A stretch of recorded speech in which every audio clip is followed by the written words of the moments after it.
বিসমিল্লাহির রহমানির রহিম। উবাদাহ ইবনু সামিত রাদিয়াল্লাহু তাআলা আনহু থেকে বর্ণিত। উবাদাহ ইবনু সামিত রাদিয়াল্লাহু তাআলা আনহু, যিনি বদর যুদ্ধে অংশগ্রহণকারী ও লাইলাতুল আকাবার একজন নকিব। উবাদাহ ইবনু সামিত রাদিয়াল্লাহু তাআলা আনহু বর্ণনা করেন, আল্লাহর রাসূল সাল্লাল্লাহু আলাইহি ওয়াসাল্লাম এর পাশে একজন সাহাবীর উপস্থিতিতে তিনি বলেন, তোমরা আমার নিকট এই মর্মে বায়আত গ্রহণ করো যে আল্লাহর সঙ্গে কোনো কিছুকে অংশীদার সাব্যস্ত করবে না, চুরি করবে না, ব্যভিচার করবে না, তোমাদের সন্তানদের হত্যা করবে না, কারো প্রতি মিথ্যা অপবাদ আরোপ করবে না এবং সৎ কাজে নাফরমানি করবে না। তোমাদের মধ্যে যে তা পূর্ণ করবে তার পুরস্কার আল্লাহর নিকট রয়েছে।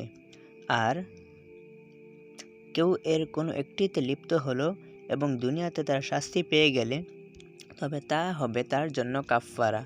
আর কেউ এর কোনো একটিতে লিপ্ত হয়ে পড়লে এবং আল্লাহ তা অপ্রকাশিত রাখলে তবে তা আল্লাহর ইচ্ছাধীন। তিনি যদি চান তাকে মার্জনা করবেন, আর যদি চান তাকে শাস্তি প্রদান করবেন। আমরা এর উপর বায়আত গ্রহণ করলাম। ভিডিওটি দেখার জন্য অসংখ্য ধন্যবাদ। যারা চ্যানেলটিতে নতুন তারা চ্যানেলটিকে সাবস্ক্রাইব করবেন ইনশাআল্লাহ। আর ভিডিওটি বেশি বেশি লাইক, কমেন্ট ও শেয়ার করবেন। ধন্যবাদ।